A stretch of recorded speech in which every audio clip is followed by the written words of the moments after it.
Thanks for listening to the Nice Podcast. I am available to deliver keynote presentations and workshops for your company or for your conference. Reach out to me, davedelaney.speaks.com, or email me and we can talk. Now on with the show. Hey there, it's Jason with the Marketing Podcast Network. Real quick, I want to make sure you know that the world's leading B2B Marketing Expo is returning to the Los Angeles Convention Center on March 21st and 22nd. It's high time we got back together to learn, see the latest technologies and solutions, and network, right? Join thousands of marketing professionals just like you to learn from over 250 industry expert speakers, educational masterclasses, and over 300 exhibitors. And this year, your ticket also gets you into the Sales Innovation Expo and the Marketing and Advertising Expo. So it's like 3 conferences in one. It's March 21st and 22nd at the Los Angeles Convention Center. Go to b2bmarketingexpo.us to register. That's b2bmarketingexpo.us. The Marketing Podcast Network is a proud partner of the B2B Marketing Expo for 2023. We'll see you in LA. Babies don't come out of the womb walking. They have to learn and they have to practice over and over and over again. And they fall in their little diapered butts and then they get back up and they try it again. And thankfully, children don't have inner critics, because if they did, none of us would be walking. Welcome to episode 2 of the Nice Podcast. I'm your host, Dave Delaney.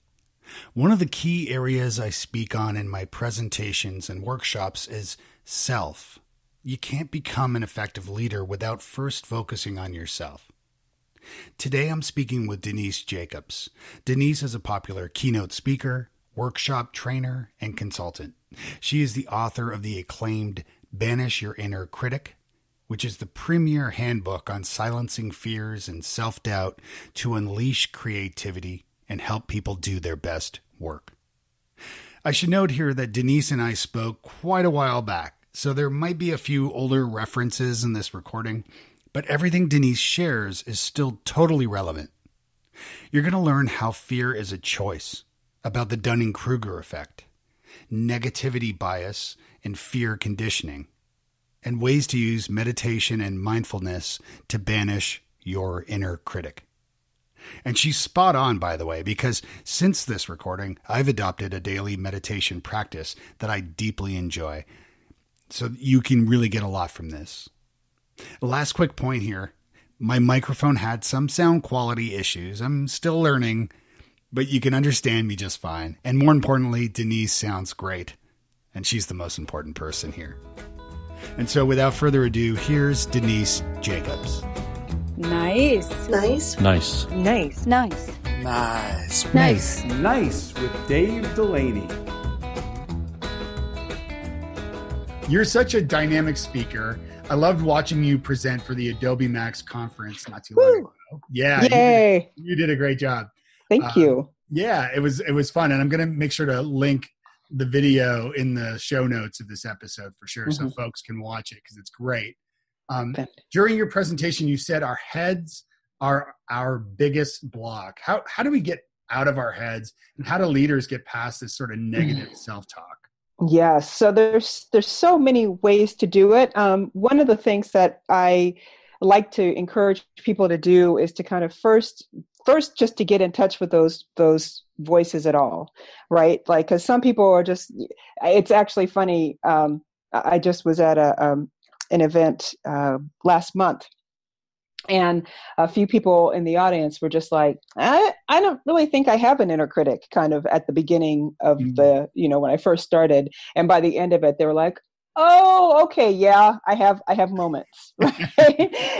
And so one of the exercises that I encourage people to do is I have what I call inner critic mad libs. And they're basically like sentences that you can fill in the blanks. This is like your self-compassion template? It's it's kind of like the precursor. I guess this is what you can use before before you start employing self-compassion. Okay. The inner critic mad libs are just a tool to help you get in touch with that inner critical voice. Some people are so familiar with their inner critic that they're like, no, thank you. I know exactly what my inner critic is saying all the time. Right. But for those people who are listening, and for those who are like, I don't really think I have an inner critic. If you use some of these Mad Libs, a lot of times it'll help you get in touch with it. So things like, I can't blank because I haven't blank. So like, some people will be like, I can't start a business because I don't have a master's in because I don't have an MBA. Well, yeah, a lot of people who have started businesses who don't have an MBA, right? So that can be a way that the inner critic shows up. Or if I blank, then people will blank. So, if I go and I become speak at this conference, people will laugh at me. Or if I share my ideas in this meeting, people will think I'm dumb, or, this kind of thing. So sentences like that, I have actually quite a few, about 10 in my book. All of these are designed to help you get in touch with that voice, that voice of self-doubt, and those thoughts that are holding you back from really doing what you want to do and really achieving the kind of success that you want. And the other thing that I was going to say, like when you asked that, particularly for leaders and high achievers, my experience has been that the higher you go up in, kind of the higher up the ladder, lack of a better way of describing it, but the higher you get in achievement and success and whatnot, and a lot of times the stronger your inner critic gets, the louder it gets, because the stakes are higher, right? You have more people that you're responsible for, or you have a company that you're responsible for, or you know what I mean? You have employees, or you have a team, or whatever. Whereas, when you were younger and it was just you, yeah, your inner critic is there, and certainly it's probably pretty virulent. But, the higher you get and the higher the stakes get, the louder your inner critic gets. And so it's actually one of my favorite things to work with people who are in those positions, because not only does the inner critic get louder, but the less kind of socially acceptable it is for you to admit that you have an inner critic, right? Like, how can you be the CEO of a company and be experiencing imposter syndrome? Who are you going to talk to about this? Right? Like, you're not going to be able to tell your employees, like, oh, during your big, employee meeting, oh, by the way, you guys, like, I just feel like I got lucky being the CEO, but I'm going to lead you as best I can. Like, you can't say that. Right. And you may have colleagues, or you may have a group of people, but if you're most likely you're in a group of other people who are also like high achievers, then if they look like they're doing amazing and they're not having any problems with an inner critic, then what you're going to be the first person to say, you know what, like, I just really feel like I just don't deserve this, or I'm going to get found out that I don't know what I'm doing at any time. Like, it's become more popular to talk about imposter syndrome, but I feel like there still aren't a lot of kind of resources and, safe places for people who are high achievers and leaders to really work on this, and to have the tools, to get the tools that they need to deal with it. So, and what are some of those? Oh, I'm sorry, I didn't mean to cut you off. Oh, no, I was going to say, so that's my kind of one of my latest focuses, foci. I never could know the plural for focus is, but what I'm saying. Yes. Areas of interest and focus is to help these people in particular with their inner critic. And so there's some great, actually a really great tool that I use, and that has helped me a lot over the years to deal with imposter syndrome, is something that I call knowing that there's something called the imposter syndrome paradox. And the imposter syndrome paradox is basically that you won't experience imposter syndrome unless you're qualified and talented and competent and have the skills. Interesting. Yeah. Yeah. Like you can't, if you're underskilled or underqualified or anything, you will not experience imposter syndrome. It'll be something else. Right. And usually what ends up happening is people are underqualified and they have a higher sense of what they're capable of. And that's the Dunning-Kruger effect. right? But if you have imposter syndrome and everything, like you can only have imposter syndrome when you're qualified. That's great. Yeah, I love that. So if you are feeling self-doubt, Exactly. it is a good thing in a sense. It's just making sure that you're getting ahead of yourself so that you're not letting that, freeze you in what you're doing. Exactly. And when I have those moments where I'm just like, oh, okay, this is great. This means that I can go and knock this out of the park, because I wouldn't feel like I don't know enough or I'm not good at, like I wouldn't have that feeling unless I actually had the capacity to do it.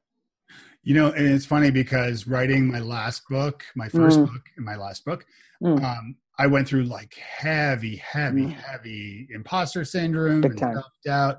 And so much so that I Googled it in authors and found like there's a whole world, like every author goes through this. Every single one. Right. Yeah.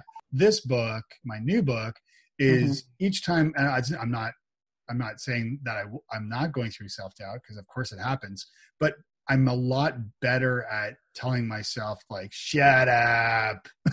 As soon as I start like questioning myself, I'm like, wait a minute. Cause writing the first book, I mean, my wife talked me down off the roof multiple times. Yep.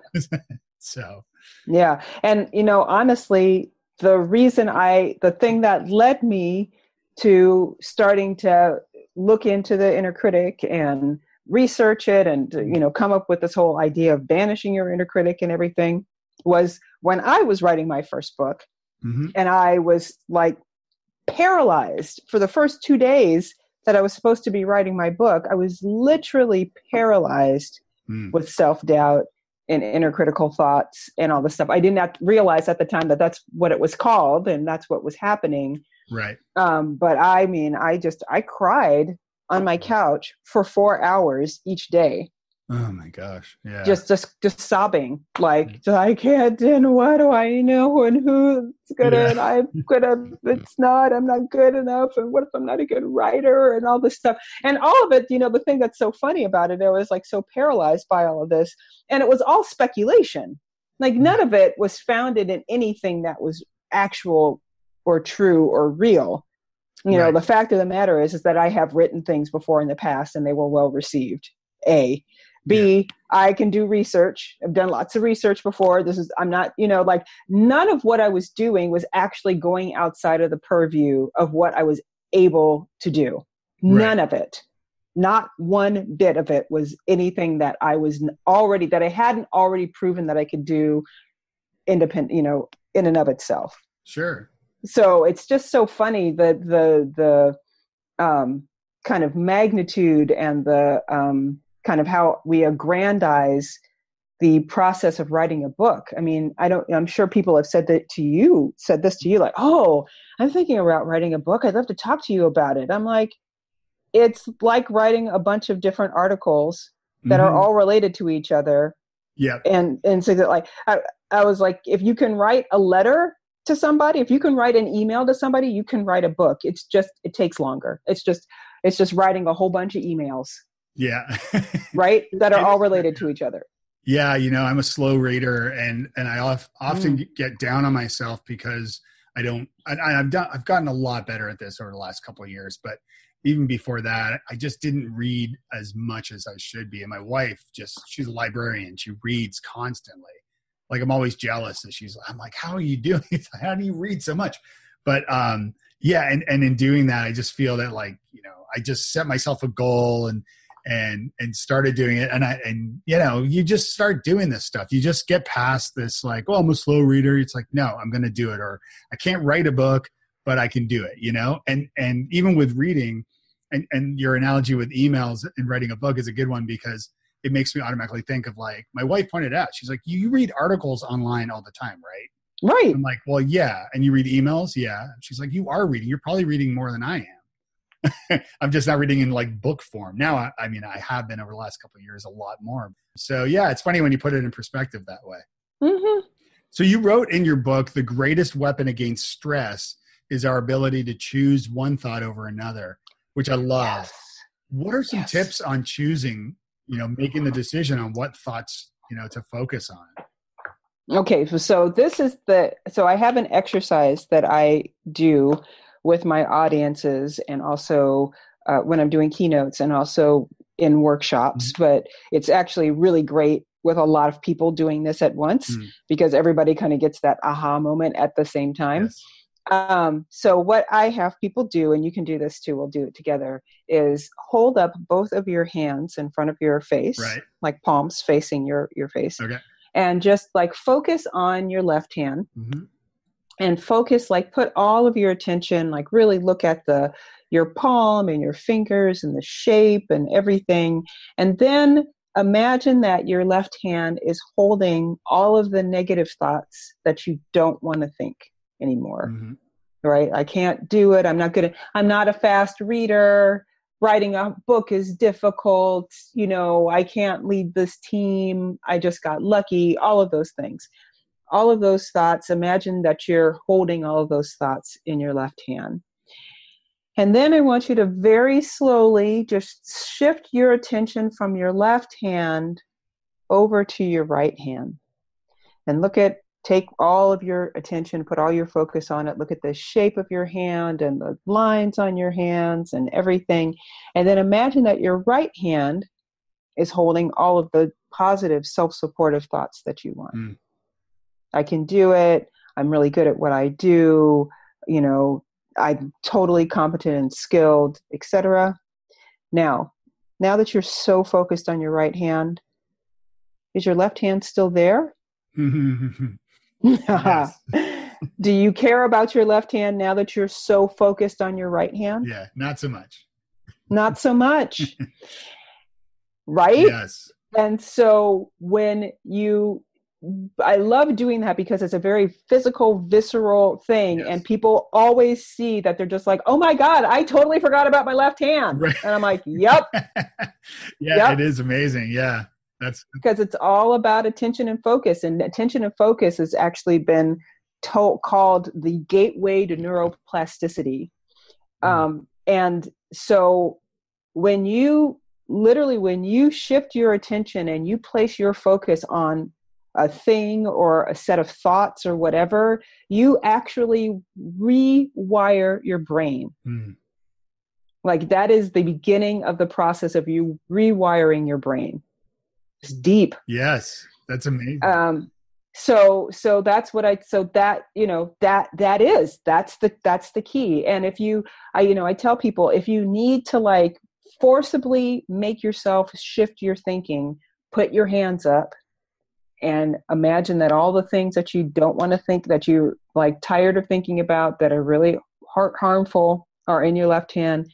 And then and if you're, left-handed, you're just like, left-handed stuff is always like, villainized and everything. Okay, then put your bad thoughts in your right hand and shift to your left hand, whatever you want.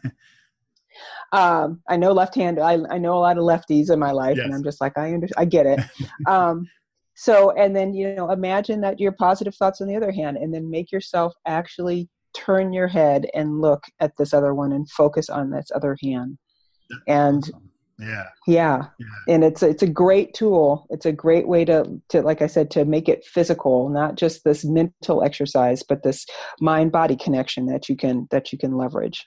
That's fantastic. Yeah. So for those listening, if you are driving right now, don't try this. Don't try it when you're driving. But any other time, do it for sure. No, it's a great exercise. And yeah, I wanted to like high five you virtually somehow with my right. Yes. That was awesome. That's great. And part of the first chapter of my book about self-assessment and sort of understanding, self-awareness and understanding who you are. What are some tips on that you might be able to share on understanding ourselves a little better, whether it's, personality assessments or just reflection, any tips on kind of getting a better grasp of who we are? Yeah, well, there's all these really great self-assessment tools. One of the ones that I like a lot is the Strengths Finder. Yes. That can give you like a really good assessment of what your strengths are and kind of what your talents are and whatnot. And then there's another one that I did recently. I don't know why I'm like having a block on it. But there's so many good things, and I think they're all really good tools. But I think the thing that's interesting is what ends up happening when we take these self-assessments is at least my experience is that we don't find out anything that we don't know. I think a lot of times, I think what they have like words and ways of describing it that make sense. But I think there's part of us that already knows who we are and how we are. And a lot of times those tools are just like validation. Yes. Like it's okay for me to be this way. Like, for example, there's a really great assessment tool that's called the Wealth Dynamics. Okay. That's by Roger James Hamilton, and he's got like this kind of like multi-layered system, and the Wealth Dynamics is one part of it. And I took it, and when I got the final assessment, what I felt was not surprise, but was relief. So I tested as a creator. Mm-hmm. Duh. I was just like, she's a creativity evangelist and her thing is creativity. You're a creator. Oh, that's so shocking. But what I ended up feeling, like I said, was relief, because all of a sudden I felt like it's okay for me to be who I am. It's okay for me to be this person who creates things, or who comes up with different brands, and who comes up with the different logo for the different brands. And that's okay, because that's just who I am. Yeah.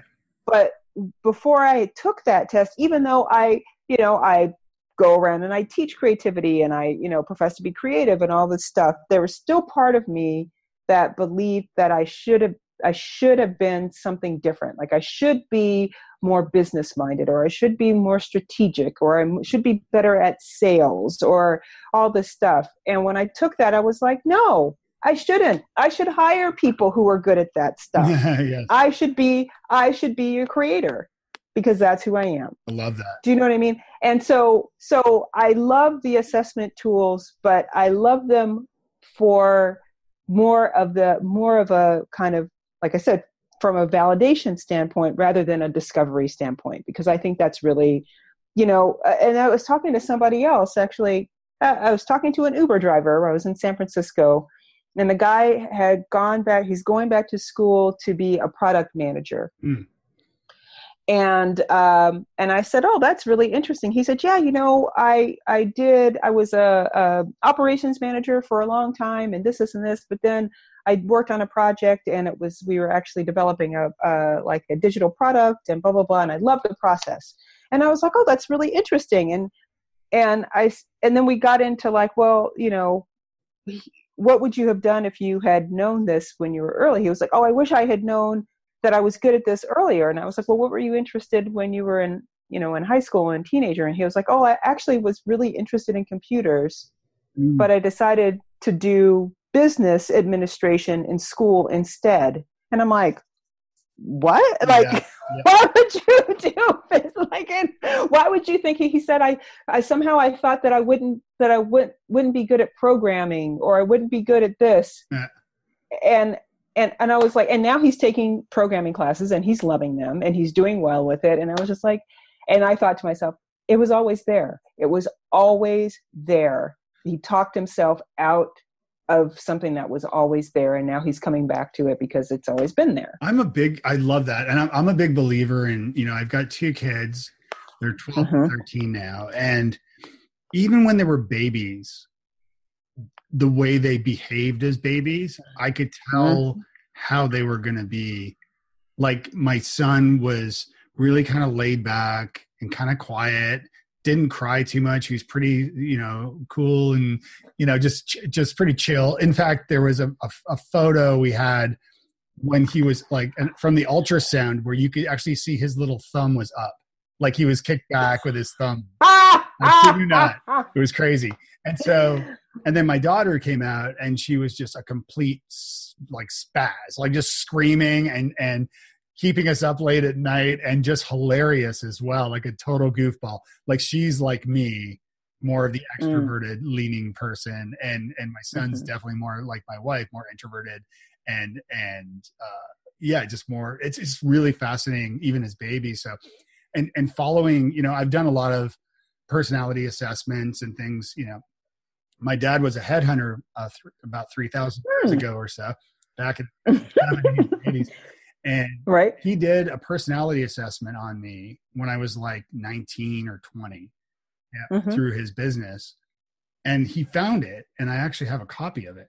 And it's still like, it's not like not all of it, but a lot of like the foundational stuff. It's shocking how accurate it still is. And now like doing, you know, you mentioned StrengthsFinder, like I did that not too long ago just to see what would happen. And I've had this revelation over the last couple of years that I am all about communication. And lo and behold, the number one trait for me is communication. And surprise. So it's really fascinating. That's why I wanted to focus the first chapter of the book on this, because I think it's so important that people do these assessments, they do some, you know, just kind of reflect on their own. And as you said, like as a child, like for me as a kid, you know, I would like, I was a total joker. I was a class clown. I acted, I did crank calls back when you could do that. Now you can't do so much. But all that stuff. So it's really fascinating when you look back. So I'm glad that Uber driver came to realize what his passion should really be, his focus. That's interesting. So, and you know, fear is something that often holds us back. And you mentioned, you know, fear is a choice that you mentioned. So when is the right time to actually fear something? Well, I mean, I love that quote from the movie that I quoted it from, which I have to admit, I still haven't seen that movie. Like I was kind of excited when it was supposed to come out back in like 2013 or 2014 or whatever. And I still haven't seen it. Remind me, what movie was it again? It's the movie After Earth with Will Smith and his son Jaden. Okay, yes, I have not seen it either. But I really do. I think that, I mean, it's a nice quote. I think it's hard to remember when you're really, really deeply in the midst of fear. But maybe that it could be kind of a lifeline to help you, you know, kind of pull yourself out of it. But it's like danger is real, and you know, if you've got like, you know, a bus coming to like hit you, or, you know, a saber-toothed tiger chasing after you or something of that, you know, like danger is a very real thing, but fear is really a mental construct, and it's a choice. And so it's kind of, and that's why, you know, it's helpful to have tools like the hands, you know, holding up your hands and like shifting your attention and being like, okay, I'm thinking this, because what ends up happening is we tend to do something called rumination, and we'll start cycling on thoughts that are based on things that either happened in the past and we can't change, or a lot of times when we get into worry and anxiety and stuff like that, it's because we're thinking thoughts about things that haven't happened yet, that we literally have no knowledge of whether or not they're going to happen. You touched on like thinking about reflecting on things that you couldn't change from your past, and then also being worried about the future. And you know, I know you're a big advocate for mindfulness and I am present. Let's talk a little bit about that. Like I'm curious, you know, it's something that I've tried to adopt, and it's something that I've dabbled with as far as meditation and mindfulness. But do you have any tips for people who may not have tried this yet, or who have tried and, you know, I won't say failed, but because I think the fact that they tried in the first place. It's a practice, you know, I mean, it's like anything. I mean, there are very few things that we do well without trying, like breathing, right? You know, pumping blood through our veins, eating for the most part. Like, you know, there's some things that we do real well, and we don't have to work really hard at it. And pretty much everything else is effort. Like babies don't come out of the womb walking. they have to learn and they have to practice over and over and over again. And they fall in their little diapered butts and then they get back up and they try it again. And thankfully, children don't have inner critics, because if they did, none of us would be walking. Right? That's great. Yeah. We'd all be like, I can't believe Grandma saw me fall. It was horrible. I'll never do it again. I'll never try. Right. I'm just destined for more failure. I'm just going to fall again. Right. Like that, thank God babies don't have inner critics. And so, with mindfulness, it is a practice. It is something that you have to, that in order to really to start becoming conversant with it and to have a modicum of effectiveness with it, you have to practice it over and over again. And mindfulness is kind of having the ability to stand outside of your own thoughts and to look at them and to like basically, instead of getting wrapped up in whatever the thoughts are, to like kind of watch them go by, just like if you were watching clouds go by in the sky, or to like, feel something in the moment and then let it go. Like, okay, I felt that thing and now I'm done feeling that. And, I was thinking that, and there goes that thought, and so, you get this kind of, not detached, but like kind of impartiality to your thoughts, instead of thinking that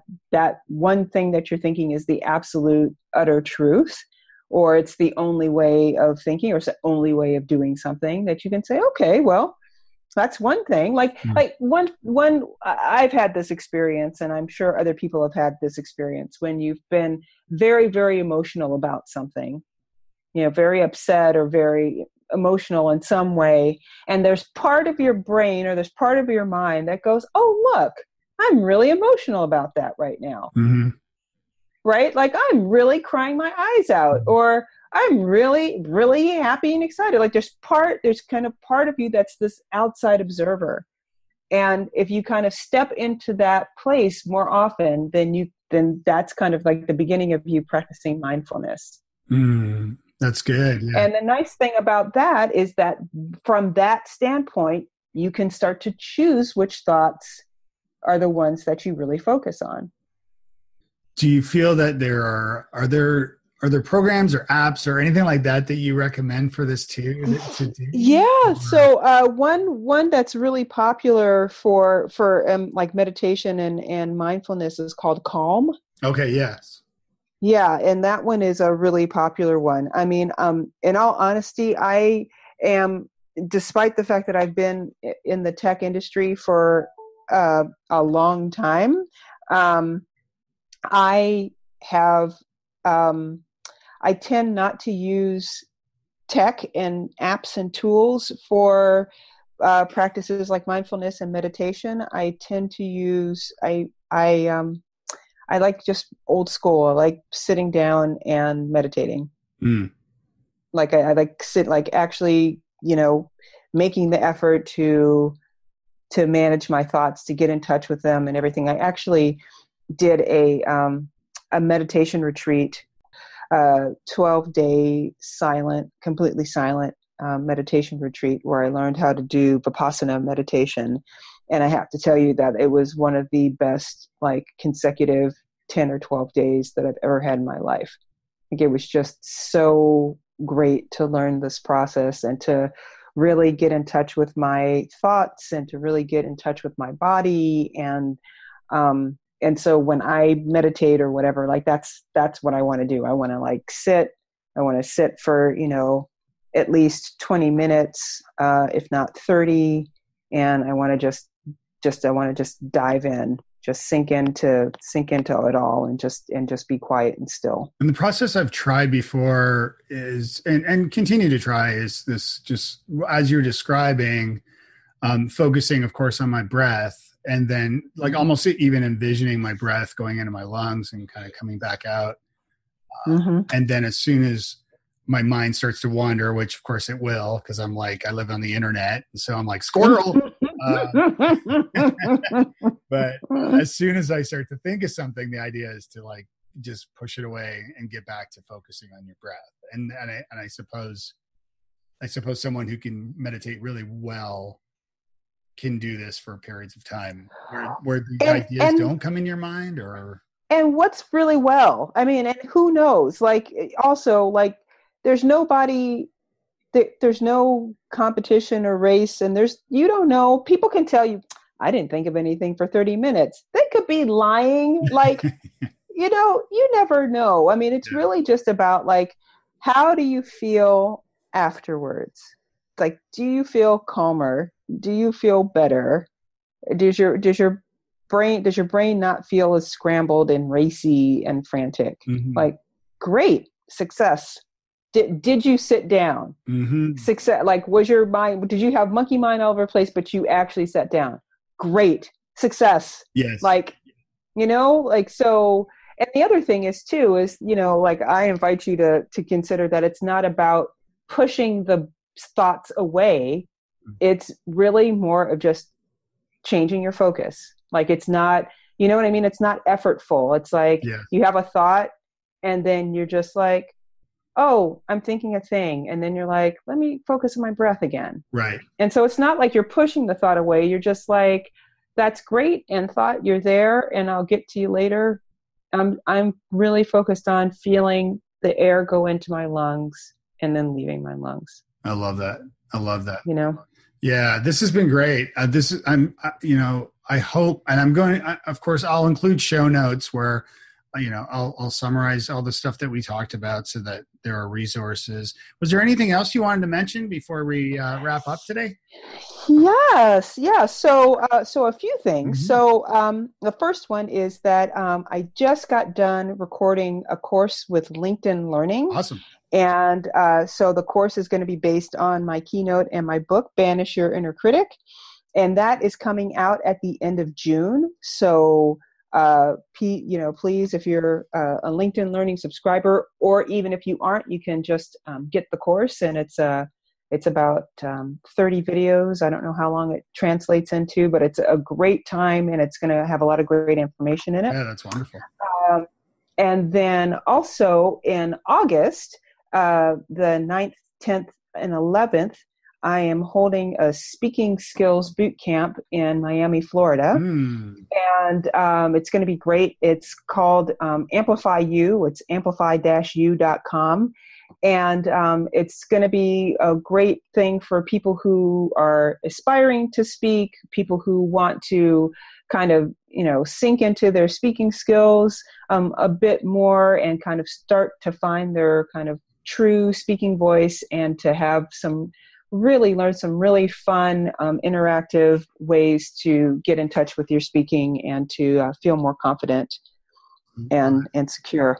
That sounds amazing. I definitely encourage folks to check that or both of those out, because I think, there'll be a lot of value there for sure. And you are awesome. So that goes without saying. Great book too. So highly recommend that. So yes. How do people banish your inner critic? Yeah. Yes. And how do folks get a hold of you if they'd like to reach out and say hello? So if you'd like to get a hold of me, you can reach out, send me an email, denise@denisejacobs.com. You can visit my website, denisejacobs.com. If you're interested in consulting, having me come to your company and lead a workshop or training or do a program, you can go to thecreativedose.com and look me up there. And if you'd like me to be on a podcast or come and keynote an event or whatever, just reach out to me, Denise@denisejacobs.com. Awesome. For sure. Oh, yes. And my book, Banish Your Inner Critic, if you want to go to the book website, it's innercriticbook.com. And the best place to buy the book is on Amazon. Perfect. And when you do buy her book on Amazon, make sure you leave a review. We love Yes, we love reviews. Yes. We love it. Yes. All right. Well, thank you so much for your time today. I really appreciate you joining me. Thank you so much for having me. Thanks for listening to the Nice Podcast. Get show notes and more goodies from nicepodcast.co. That's nicepodcast.co. Or click the link right in the description of this podcast. If you enjoyed what you heard, please leave us a review on your favorite podcast directory. I'm excited to let you know we are now in Apple, so you'll find us there. Thank you for this. And special thanks to Alistair Crystal at alistaircrystal.ca, who let us use his music for our show. That was pretty nice of him. And we'll talk to you next time. Be nice.